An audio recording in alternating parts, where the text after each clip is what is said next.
Je fais un peu cette vidéo dans la précipitation là parce que bah vous allez comprendre pourquoi tout de suite hein, parce que là je perds plus de temps, j'y vais direct. Alors get you faux, j'ai tout faux.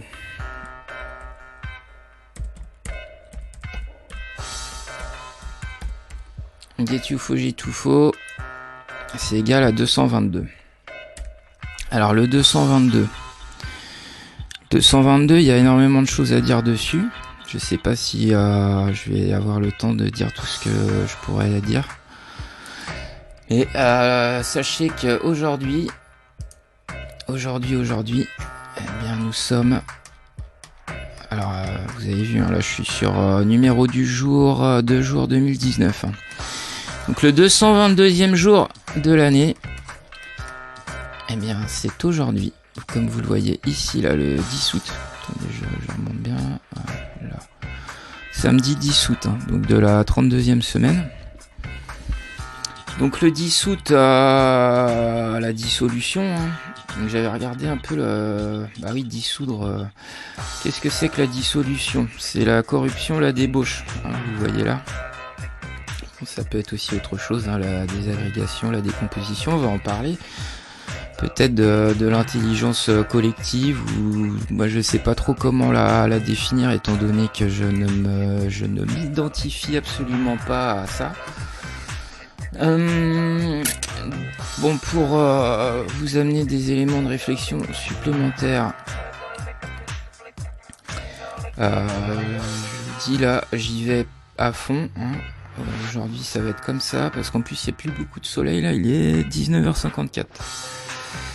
Donc le jour de la lentille, bah si, il faut quand même que je vous le montre, hein, je l'avais sélectionné ici, donc le 10 août, oui, c'est le jour de la lentille. C'est le jour de la lentille, là vous le voyez, hein, la lentille. Donc une lentille, vous savez que ça peut aussi faire référence à ce qui concerne tout ce qui est photographique, les objectifs. Un système optique converge formé de plusieurs lentilles. Là j'y vais un petit peu comme ça, hein. Je vous le dis, je suis désolé, j'espère que ça va bien se passer quand même, parce que j'ai pas eu le temps, j'avais fait quelques préparatifs heureusement, mais pas tant que ça. Alors je reviens ici parce que je parlais des Illuminati. Donc faut quand même savoir une chose. C'est que sur le billet de 1 $, hein, il y a écrit In God We Trust. Et on voit une belle pyramide. Donc on pourrait se demander cette pyramide, c'est de quelle pyramide, pourquoi une pyramide, de quoi on parle là. Alors pourquoi? Bah moi j'ai ma théorie, hein, vous savez, j'en ai plein des théories. Donc je vais vous je suis pas là pour vous obliger à quoi que ce soit, mais j'ai quand même remarqué que la grande pyramide du plateau de Gizeh, bah, c'est la pyramide de Khéops, qui s'écrit comme ça. Et Khéops, on voit que c'est égal à 74. Hein. On a les trinités 222, 444, 666. Donc la pyramide de Khéops, vous pourrez vérifier. La grande pyramide, mais allez, je vais vous la montrer. Hein. D'ailleurs, c'est pareil. Bah, là, j'avais pas préparé en fait, mais je vous avais dit aussi car c'est un nombre d'hommes. Hein. Et ce nombre est 666. Ça commence bien. 666. Je suis obligé d'enlever les espaces parce que sinon ça fonctionne pas. 666. Donc ça fait bien 666. Comme vous le voyez à l'image. Et ce qui est intéressant, c'est qu'en anglais, parce que la traduction en anglais c'est For it is a number of men and its number is 666. On est d'accord, hein? Je sais pas s'il y a parmi vous des personnes qui pratiquent l'anglais régulièrement, mais n'hésitez pas à me corriger si je fais une erreur. Voilà, ça donne aussi 666. Donc petit à petit, on est en train de comprendre là tous ensemble que il y a un matrixage. Alors la question c'est de savoir jusqu'où va ce matrixage. Parce que je vous dis Kéops 74, donc Jésus 74, Lucifer 74, Joshua, je sais pas si ça vous parle, Joshua 74. D'ailleurs Joshua c'est exactement pareil que Get UFO. Je fais ça parce que je sais qu'il y a des gens qui regardent pas très attentivement mes vidéos et voilà, bon bah tant pis pour eux, hein, ils auront pas le bénéfice des informations que j'ai à leur communiquer, mais bon peu importe, hein, chacun fait ce qu'il veut, ça me dérange pas du tout. Donc à ce stade, est-ce qu'on retourne au Mile High Stadium? Bah j'ai quand même envie d'y retourner. Oulala, attendez, parce que là déjà j'étais en avance par rapport à ce que je voulais vous montrer. Donc si je vais au Mile High Stadium, parce que moi j'aime bien marquer des buts, donc j'y vais. Voilà le Mile High Stadium, vous voyez, il est ici. Hein. Donc à côté on a le mini Mile High Stadium hein, qui est ici là, qui s'appelle comme ça. Retenez bien, ça va être important pour cette vidéo parce que je vais en reparler. Et si je tape la Joshua, c'est assez technique hein, ce que je fais, j'en ai conscience. Hein. La Joshua Station, elle est, comme vous le voyez, quasiment juste à côté. Hein. Donc sur la route 25. Bon, c'est juste voilà une petite observation que je voulais faire avec vous. Pourquoi cette observation? Alors la pyramide aussi, hein, on sait que le sommet, on appelle ça l'apex, mais ça vient de apical. Donc, on va taper apical, tous ensemble. Et apical c'est égal à 42. Et vous voyez en mode alphanumérique inversé, c'est 120. Comme d'ailleurs Illuminati égal à 120. Donc là je vais aller vite parce que j'aurai pas forcément le temps de vous le redire. Le président, attendez, je suis désolé. Hop, président des président des, alors j'espère que c'est de mémoire hein, que je fais ça parce que j'ai vu ça il y a longtemps et puis j'aime bien 22 février d'ailleurs, c'est marrant tu vois, comme quoi George Washington 22 février hein, ça nous donne un 222.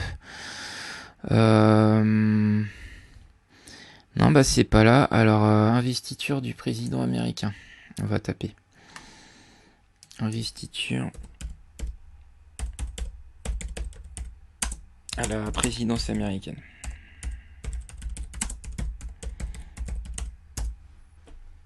Ah, c'est le Inauguration Day. Je m'étais trompé. L'Inauguration Day. Il se déroule toujours le 20 janvier. Donc ça fait le 21. Et vous n'êtes pas sans savoir qu'en écriture américaine, anglo-saxonne, on écrit les dates avec le mois en premier et le jour après.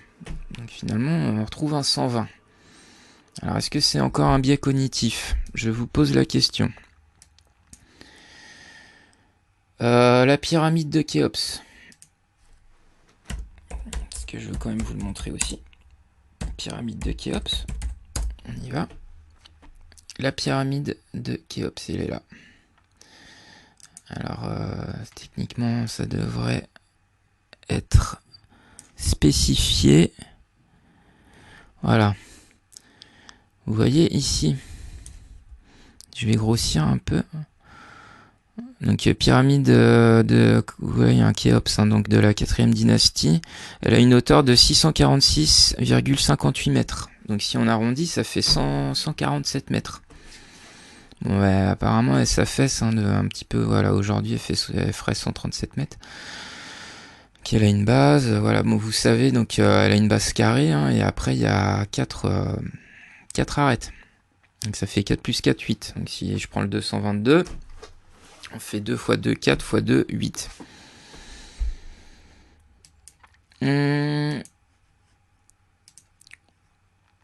Comme j'ai envie de maintenir aussi le fil, pour que vous puissiez comprendre facilement ce que j'ai à vous présenter, l'inauguration du mini Malay Stadium s'est produite le 18 août 2016. Et le 18 août 2016, alors, ou le 18 août déjà tout court, hop. Le 18 août, c'est le jour de la prune. Alors moi, ça me fait penser à la prunelle des yeux.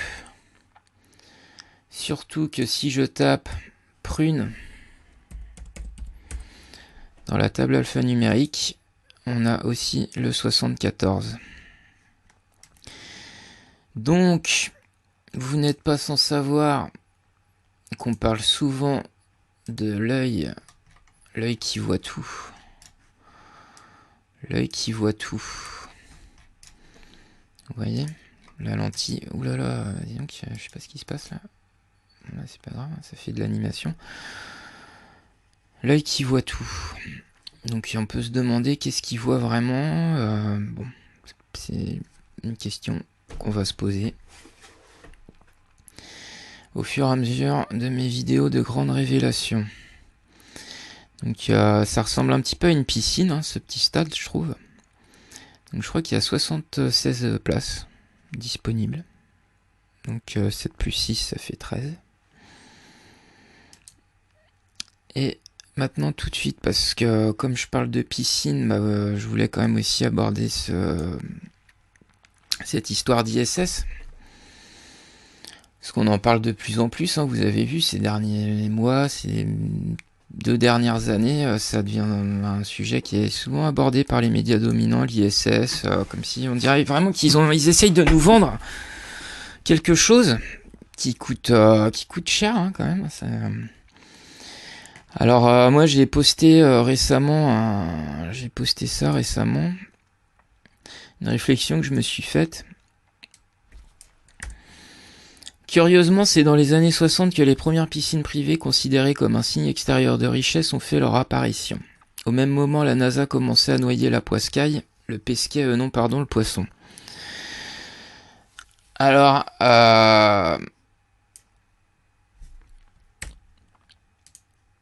est-ce que vous pensez que vous n'êtes pas obligé de me répondre, il n'y a pas de souci. Hein. Moi, j'attends rien de personne. Hein. Je fais ce que j'ai à faire et puis il n'y a que ça qui m'importe. Après, regarde au-dedans de toi et le reste te sera donné de surcroît. Donc, j'avais envie d'écouter un petit peu Thomas, que je trouve au demeurant sympathique. Hein. Je trouve que voilà, j'ai pas grand chose à lui reprocher, hein, mais j'écoute, voilà, ses déclarations. Je suis intéressé depuis très longtemps, depuis tout petit, à la conquête spatiale. Ça m'a toujours beaucoup intéressé, ça m'a même complètement, plus que ça, même passionné. Hein. J'étais très très sensibilisé à l'astrophysique, à l'observation. J'ai un cousin aussi qui est complètement là-dedans, qui a d'ailleurs un brevet de pilote d'avion. Alors on va l'écouter. Est-ce que vous redoutez les conséquences sur votre organisme de ces 6 mois passés en apesanteur? Parce qu'il y en a des conséquences. Il y en a, la plupart sont réversibles en fait, mais non, je les redoute pas trop parce que moi j'ai la chance d'être parti dans l'espace assez jeune, donc j'étais en forme physique et ça aide quand même à encaisser les effets sur le corps humain. Sur le système musculo-squeletteur, enfin le système du squelette ou des muscles, ça... Il y a quoi, une perte de densité osseuse? Perte de densité osseuse, osseuse, perte de volume musculaire et perte de force aussi. Les fibres musculaires à même volume sont un peu moins fortes, un peu moins explosives, mais tout ça, ça se récupère avec l'entraînement. Tout se récupère? Pas forcément tout, parfois il y a des changements sur la vision, mais moi j'ai fait tous mes tests de vision hier et j'ai la chance de ne pas avoir de changement du tout, donc ça je suis très content. J'imagine. C'était un peu la surprise, on ne sait pas trop. La bonne surprise. La bonne surprise, on est exposé à un peu plus de radiation aussi dans l'environnement de la station spatiale, mais pas protégé par les ceintures de Van Allen de l'atmosphère. Ah, il n'est pas protégé par les ceintures de Van Allen. Donc quand tu es dans l'ISS, en fait, tu n'es pas protégé par les ceintures de Van Allen. Donc il faut savoir que l'ISS évolue, d'après ce qui se dit, entre 320 km et 430 km d'altitude. Donc je vous laisse faire des recherches sur les ceintures de Van Allen, hein, mais là il y a quand même un bug. Alors je sais pas si c'est parce qu'il a fait trop d'apnée dans la piscine qu'à un moment un manque d'oxygénation au niveau du cerveau qui a créé quand même finalement quelques séquelles, hein, même s'il a l'air de dire que il se retrouve à retrouver à peu près toutes ses capacités. Alors vous allez me dire, il s'est peut-être trompé, bon, ça peut arriver, c'est quand même étonnant à ce niveau-là qu'ils disent une chose pareille, parce que... On n'est pas protégé par les ceintures de Van Allen de l'atmosphère, mais au total c'est des doses de radiation assez raisonnables. Il ne faudrait pas passer 10 ans de sa vie dans la station spatiale, je pense que ça ferait beaucoup. Il s'est pas corrigé, hein. Je sais pas, moi par exemple, quand je dis une connerie, quand même, souvent, j'arrive à peu près dans les secondes qui suivent à me reprendre, quoi. Mais là, non. Là, il est sur envoyé spécial, c'est regardé par certainement des millions de téléspectateurs.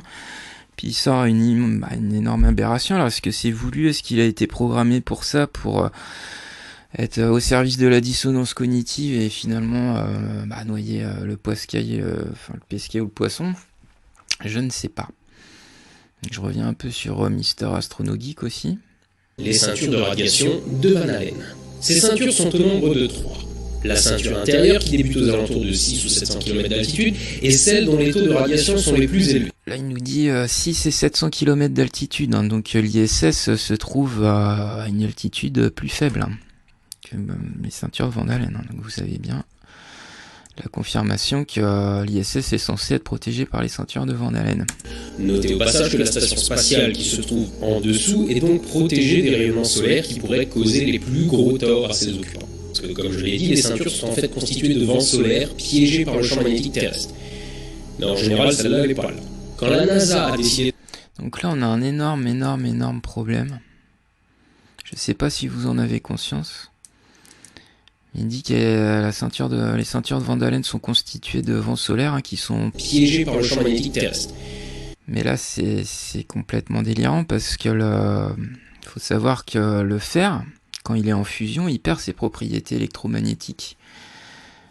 Et on nous dit bien officiellement que le noyau terrestre, le noyau de la Terre, est un noyau donc de fer. Je crois qu'il y a un petit peu autre chose aussi, je sais plus si c'est quoi, du nickel, du zinc ou des choses un peu comme ça.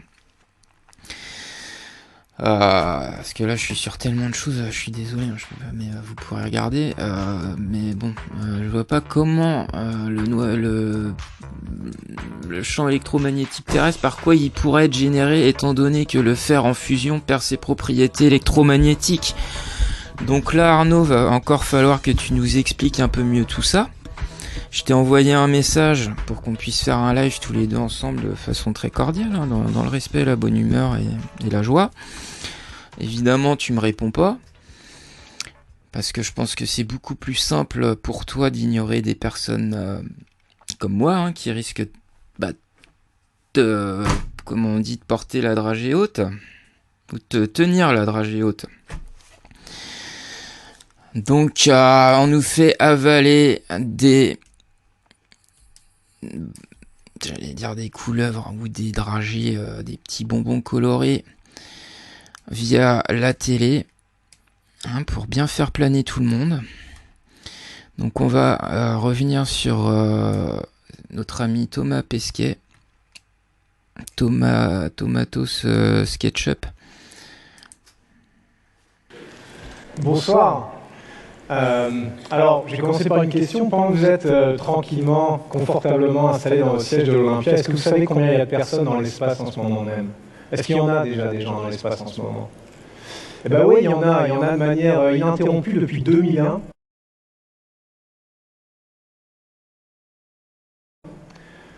Et en ce moment, il y en a 3 qui tournent à 28 000 km/h au-dessus de nos têtes. Alors 28 000 km/h, qu'est-ce que ça veut dire? Ça veut dire qu'en 12 minutes, c'est le temps. Donc 28 000 km/h, ça veut dire que ça va à peu près 27 fois plus vite qu'une balle de revolver. Vous vous rendez compte? Il tourne à 27 fois plus rapidement qu'une balle de revolver. Ah ben non, il a le regard qui tue, hein.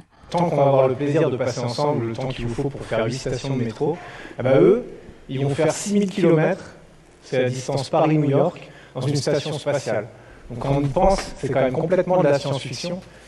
Mais moi, ce dont je vais essayer de vous convaincre ce soir, c'est que dans le domaine de l'exploration spatiale, il faut croire à la science-fiction. Moi, j'y crois depuis que je suis tout petit, ça m'a aidé à me dépasser, ça m'a permis de réaliser des choses qui me paraissaient complètement hors de portée, comme devenir astronaute. Donc rappelez-vous, quand vous étiez petit aussi, que vous lisiez Tintin. Objectif, vous lisiez pas Tintin? Objectif Lune, c'est 1954. À cette époque, il n'y a pas encore de technologie qui permet d'envisager le vol lunaire. Et pourtant, 15 ans après, c'est l'émission Apollo qui se pose sur la Lune avec le succès qu'on sait, avec un nombre de similitudes incroyables avec la BDDRG. Alors sans remonter à Jules Verne, qui avait pourtant déjà tout bon en 1865 quand il imaginait un voyage de la Terre à la Lune, si je vous montre ça, ça a l'air de venir d'une mauvaise série B quelconque des années 80, on est d'accord. Eh bien pourtant, ça se passe en ce moment même, dans l'espace, où ce robot humanoïde, il a été envoyé par la NASA pour aider les astronautes à réaliser des tâches répétitives ou dangereuses. Donc il faut croire à la science-fiction et aux progrès techniques dans l'exploration spatiale. ISS, c'est la Station Spatiale Internationale. Alors autant le dire tout de suite, c'est l'objet le plus complexe qui ait jamais été réalisé de main de l'homme.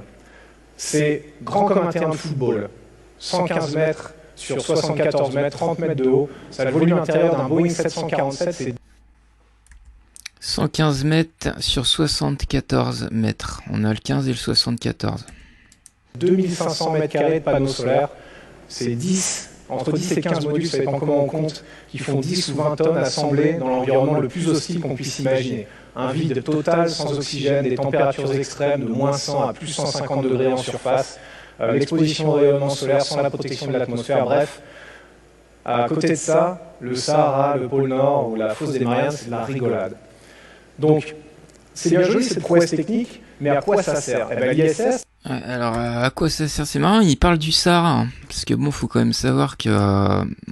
on peut quand même se demander si les images qu'on nous a montrées là, de tous ces petits bonhommes qui étaient soi-disant sur la Lune, si ça n'a pas été tourné dans le désert du Nouveau-Mexique, d'Arizona, Nevada, ce que vous voulez, autour de l'Area 51, et aussi quelques plans qui auraient pu être faits au niveau du désert du Sahara. On a Tintin, on a la science-fiction, on a beaucoup d'éléments. Alors cette vidéo-là, elle dure 15 minutes 11, vous pourrez la regarder. J'avais pris des notes, là je les retrouve pas. C'est un laboratoire scientifique d'abord, de pointe, où on utilise les propriétés de l'impesanteur pour faire de la recherche dans les domaines des sciences de la vie, de la physique des fluides, de la physique des matériaux, de la biologie, etc. Alors on ne peut pas citer ici tous les résultats de la recherche de l'ISS évidemment, mais dans le domaine de la médecine, il y a en ce moment même des vaccins contre la salmonellose qui sont testés cliniquement et qui ont été isolés à bord par les astronautes. Je ne sais pas s'il y en a certains qui ont le nouvel iPhone 5. Dans le public de TEDx, il doit quand même y en avoir quelques-uns. Eh ben, le matériau de la coque, il est issu de la recherche sur les alliages qui est menée à bord de l'ISS.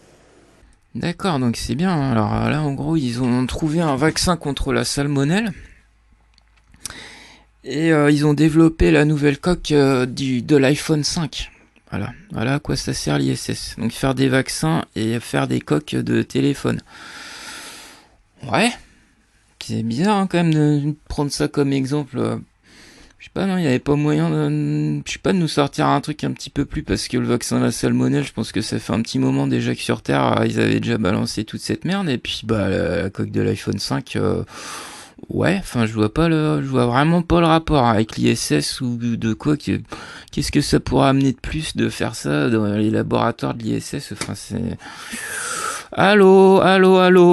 Il va falloir taper les bons numéros maintenant là, parce que... c'est compliqué. Alors, dans cette vidéo, il répète plusieurs fois, faut croire à la science-fiction. Et puis il faut aussi envoyer des hommes dans l'espace, parce que les hommes, ils emmènent la civilisation avec eux. Alors vous me dites si je me trompe, mais c'est quand même pas la même chose de voir un homme marcher sur la Lune plutôt d'y voir une sonde automatique. Surtout que l'homme, il va revenir, il va vous raconter son histoire, ils auront tous l'impression qu'il a travaillé avec lui. Alors les 3 astronautes sont revenus de la Lune et ils sont à une conférence de presse où ils répondent aux questions des journalistes. Ils sont de véritables héros. Mais regardez leur tête d'enterrement. On dirait qu'ils annoncent le dépôt de bilan de leur entreprise ou qu'ils sont des prisonniers de guerre. Ils ont des attitudes qui ne trompent pas, les yeux baissés, ils sont voûtés. Alors, ce scénario qui se passe à des millions de kilomètres de la Terre, il faut le rappeler, ça a l'air d'être de la science-fiction, on est tous d'accord. Ben pourtant, vous l'avez tous vécu, vous l'avez peut-être vu à la télévision, c'était le 6 août dernier, c'est l'atterrissage du rover Curiosity sur la surface. Et ben, qui va continuer à tourner autour de la Terre? Eh bien vous tous. Et ça, c'est de la science-fiction? Eh bien même pas. Il n'y a jamais eu autant qu'en ce moment de projets de véhicules spatiaux, que ce soit pour faire du vol suborbital, que ce soit pour desservir la Station spatiale internationale. On a même des projets d'hôtels en orbite basse terrestre à base de modules gonflables.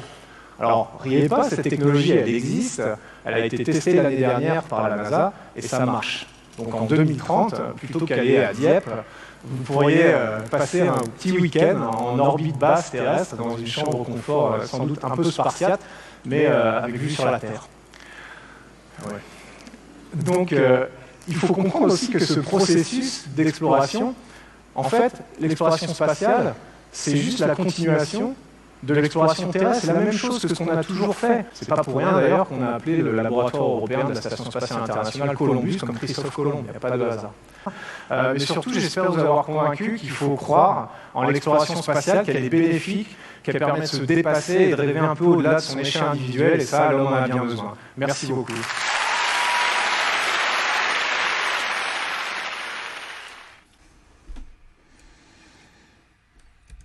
Ah ouais.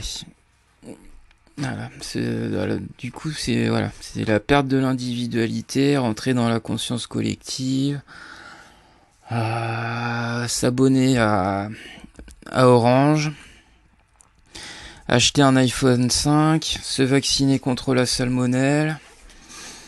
Ok, bah sympa le programme, hein. Bah ça sera sans moi les mecs, hein. Et les nanas. Tiens, on va aller voir un peu ce qu'ils sont en train de foutre là en ce moment même. On va aller voir un petit direct de l'ISS.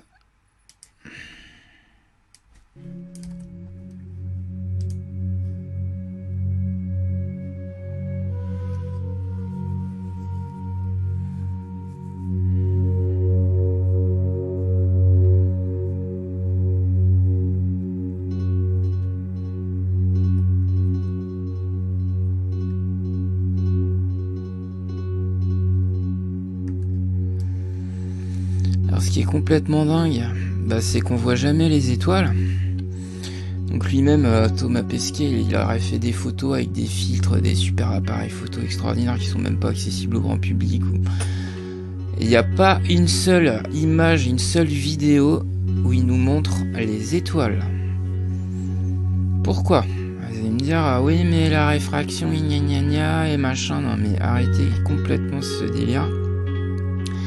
Déjà, faut savoir qu'à propos de la Lune, l'albédo lunaire c'est 7%, il renvoie que 7% de la lumière solaire, donc en fait c'est un très très mauvais réflecteur, hein, le soleil lunaire.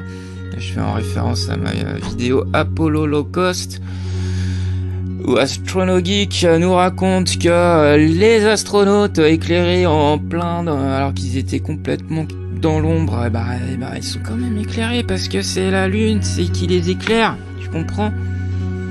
Elle reflète 7% de la lumière solaire, alors qu'une plage de sable, ça te reflète 35% de la lumière solaire. Bah allez donc faire une photo comme ça, vous mettez à l'ombre d'un arbre sur une plage, et puis voilà. Essayez de voir si vous êtes aussi éclairé que n'importe quel astronaute des missions Apollo, on en rediscutera après. Là je parle à mes détracteurs, hein.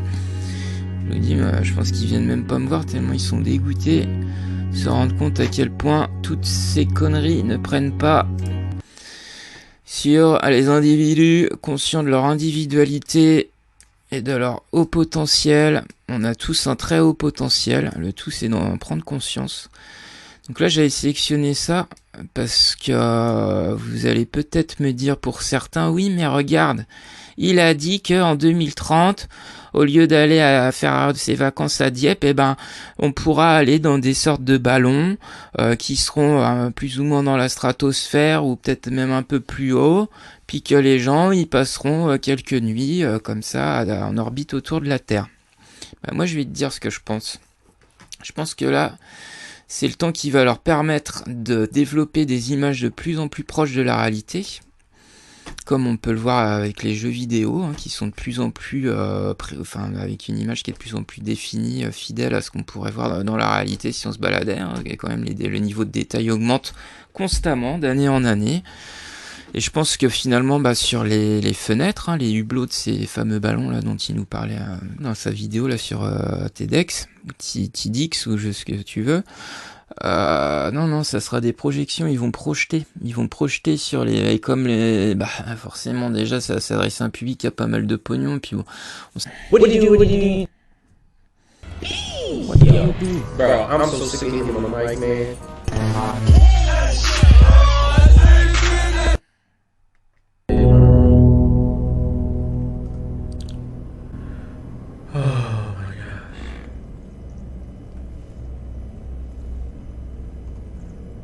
What was that?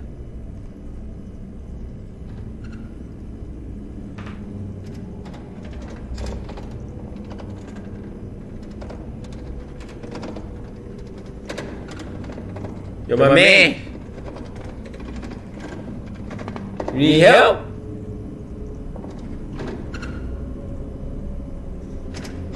This is a bad idea. This is a bad idea. Yo, my guy, you like you need help, bro. I'm just gonna.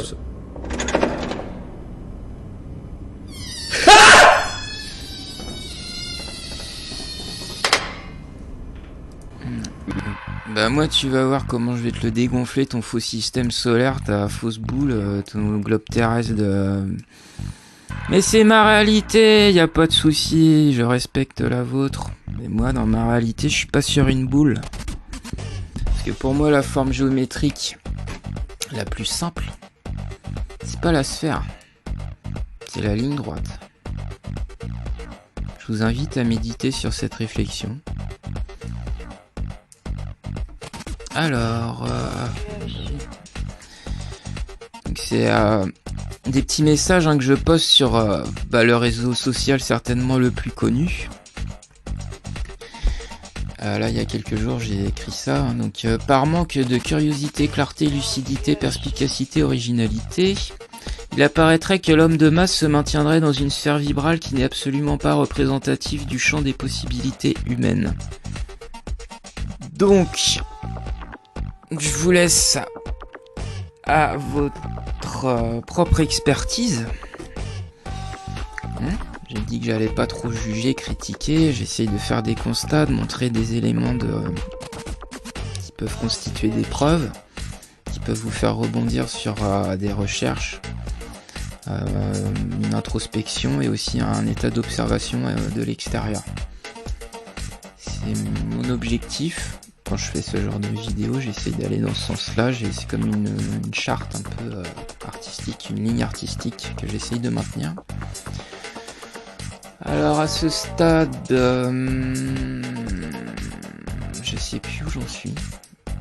Je sais plus. Ah oui, j'avais envie de parler de souveraineté.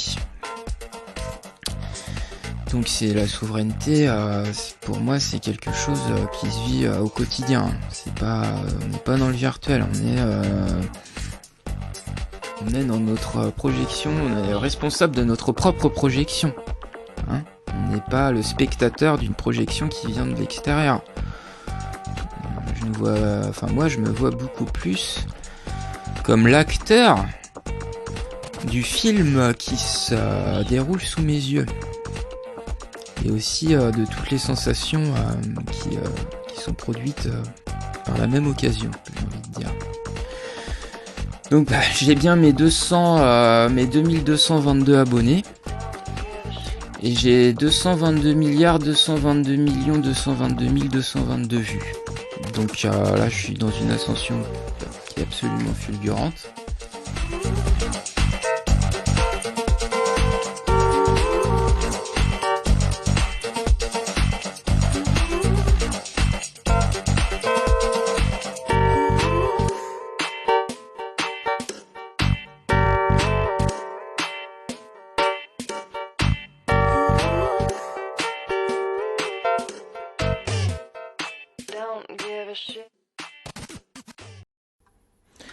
Bonsoir s'il fait jour ou bonjour s'il fait noir.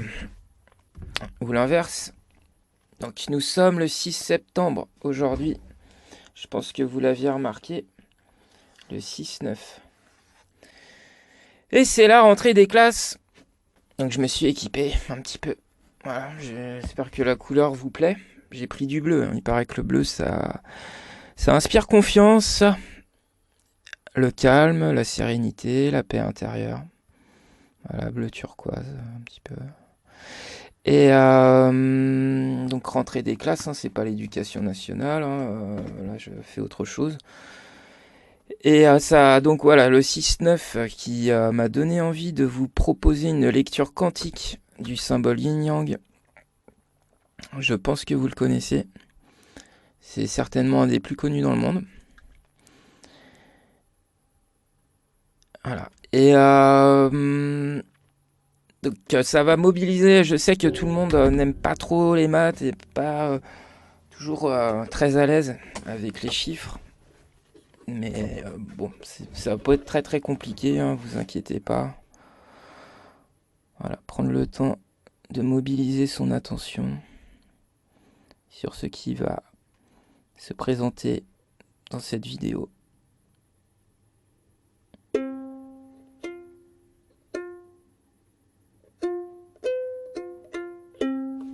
J'ai un petit problème d'accordage, je suis désolé.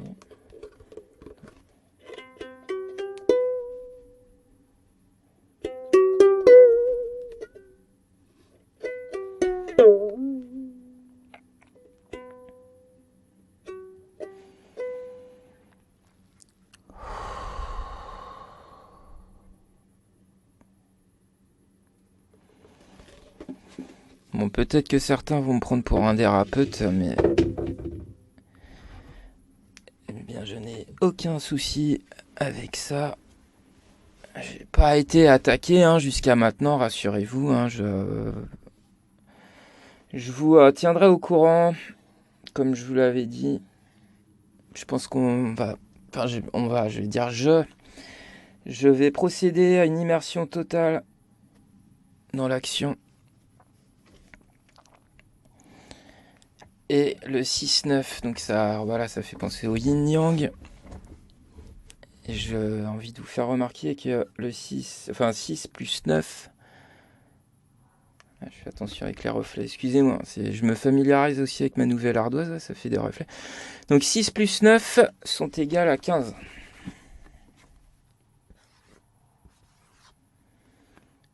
Voilà. Moi, j'ai un peu raté mon 5. Je suis désolé, hein, j'aime bien quand les choses sont quand même à peu près bien faites. Voilà. D'ailleurs, hop, je vais mettre comme ça. Là, je viens de gagner peut-être 15 abonnés. Hein. Voilà, donc le 1 aussi, très important le 1. Le 1, je sais pas si vous êtes au courant, mais quand on multiplie 111 millions, 111 111, là j'ai écrit gros. Hein. Bon, déjà on voit qu'on regroupe toujours par 3 hein, les chiffres qui donnent des nombres. Voilà. Cette opération là, 111 millions, 111 111. Multiplié par 111 millions, 111 111 sont égales. Alors ceux qui ne me croient pas, prenez votre calculatrice. Le problème c'est que elle va s'arrêter, je crois, il doit y avoir 16 termes. Après ça passe en puissance. Suspense, suspense, suspense. Get you faux, j'ai tout faux. Get you faux, j'ai tout faux. Allez, il se réveille un peu là. Il se réveille, il se réveille, il se réveille, il se réveille. Pardon, excusez-moi, ça fait du... Sont tes gars là, j'en ai perdu mon stylo. Mince, mon Véleda. Je vais me faire gronder par la maîtresse. Donc 111 millions, 111 000, 111. Allez, je le remets. Ça va bien rentrer dans la... Voilà, c'est la rentrée, donc faut vraiment partir au quart de tour. Au quart de tour. 111 millions, 111 000, 111. Sont égales à 1, 2, 3, 4, 5, 6, 7, 8, 9, 8, 7, 6, 5, 4, 3, 2, 1. En fait, je stressais depuis tout à l'heure parce que j'avais peur que ça rentre pas. 1, 2, 3, 4, 5, 6, 7, 8, 9, 8, 7, 6, 5, 4, 3, 2, 1. Ce qui signifie, dans une certaine mesure, que tous les chiffres sont compris dans le chiffre 1.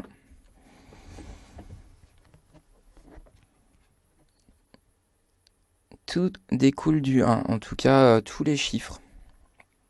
Déjà, ça, dans une opération comme ça. Après, voilà, moi je crois pas à la vérité absolue aussi. C'est pour ça que j'étais en train de réfléchir à ce que je dis. Parce que il n'y a pas de vérité absolue, mais bon, dans ici-bas, dans cette dimension, eh ben, voilà, pour l'instant, c'est un petit peu notre système mathématique décimal. Je ne vais pas faire décrocher trop de gens là, donc on va pas employer des termes non plus qui font un petit peu peur. Décimal, d'ailleurs, il y a décimal, hein, il y a le mot mal dans le décimal. Est-ce que c'est mal? Est-ce que la matière, un tiers de l'âme? Bon, on repart sur le yin-yang. Le yin-yang. Donc là, ce que je vais vous présenter dans cette lecture quantique du symbole yin-yang, donc vous voyez bien, là, il est compris dans un cercle. Dans un cercle, le blanc, le noir.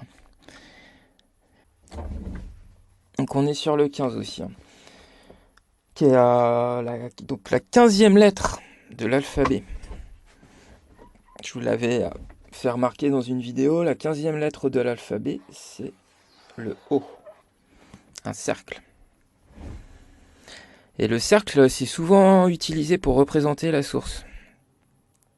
Alors on m'avait dit oui, mais la source, on peut pas la représenter, etc.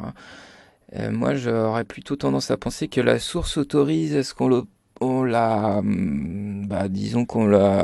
représente un peu des façons qu'on veut, quoi. Je pense qu'elle autorise tout, quoi. Voilà. Donc elle aussi l'a dessiné dans un cercle. Et surtout que c'est dans un cercle, parce que dans un cercle, il n'y a qu'un seul trait. Il n'y a qu'un seul trait. Donc le 1. On verra d'ailleurs, allez, je vous le montre tout de suite, comme ça. On perd pas de temps. Donc le 1 est représenté par le cercle. Le 2, la croix. Et 3, un triangle.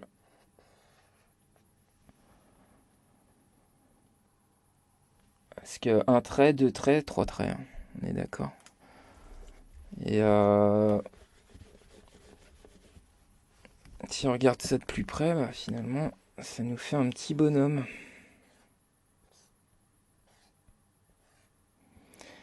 Ou une petite bonne femme. Avec la jupe.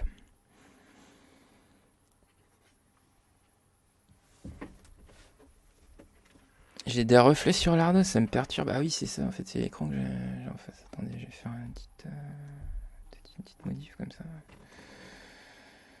Ok, bon.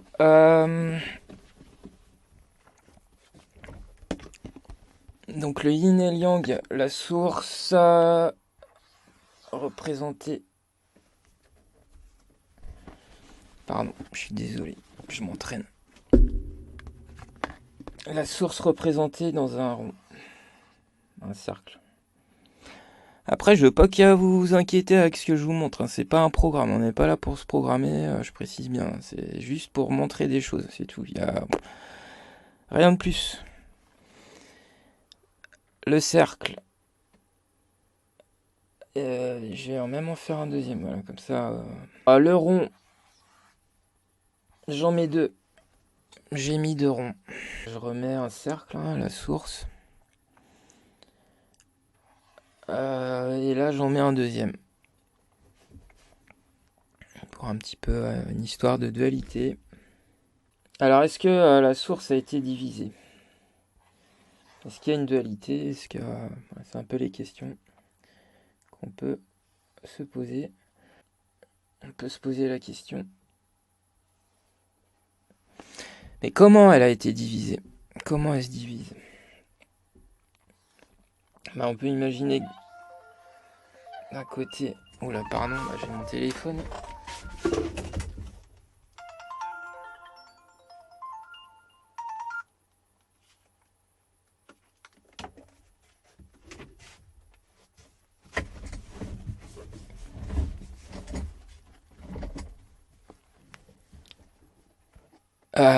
Donc il y a d'un côté sinusoïdal, hein. Vous voyez, il y a un déphasage.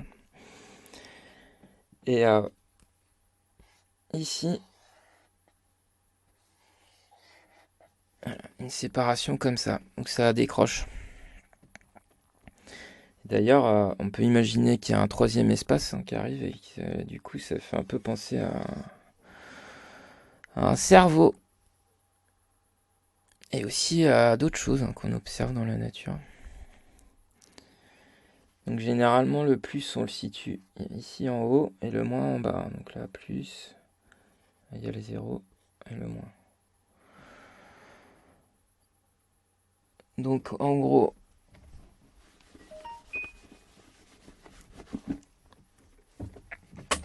donc il y a 2 séparations, hein. L'une, enfin on peut imaginer, hein, voilà, c'est dans cette dimension. C'est de la physique quantique, hein, parce que là c'est de la dualité onde-corpuscule. Donc ici on a l'onde, les ondes, et là le corpuscule. Et là, l'ondulatoire. Et ici, le corpusculaire. Donc, qui décroche, il y a séparation. Union, une partie de nous qui est unie à tout, absolument tout.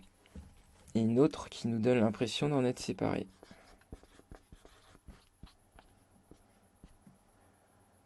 Donc en quelque sorte, ce qui nous unit, c'est par les ondes.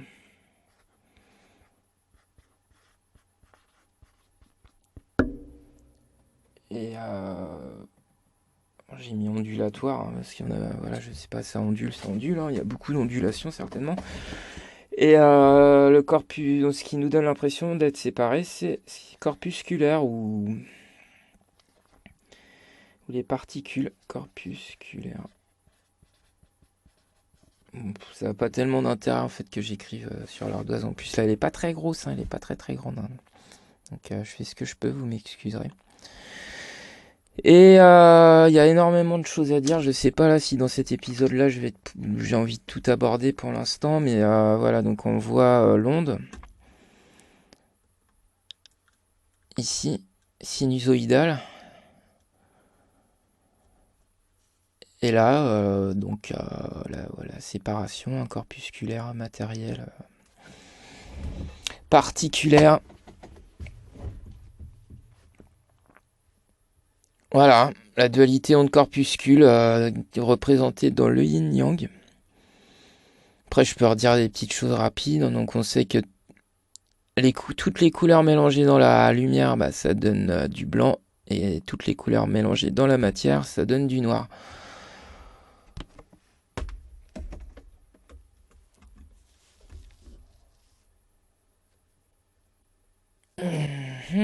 J'espère que ça vous aura plu. Là, je suis un peu dans l'hésitation, parce que j'ai énormément de choses à dire, je suis pas encore peut-être assez préparé là, je vais voir. J'ai plein de choses à lancer dans tous les sens. Je vais essayer d'augmenter les vidéos, là, bon, voilà,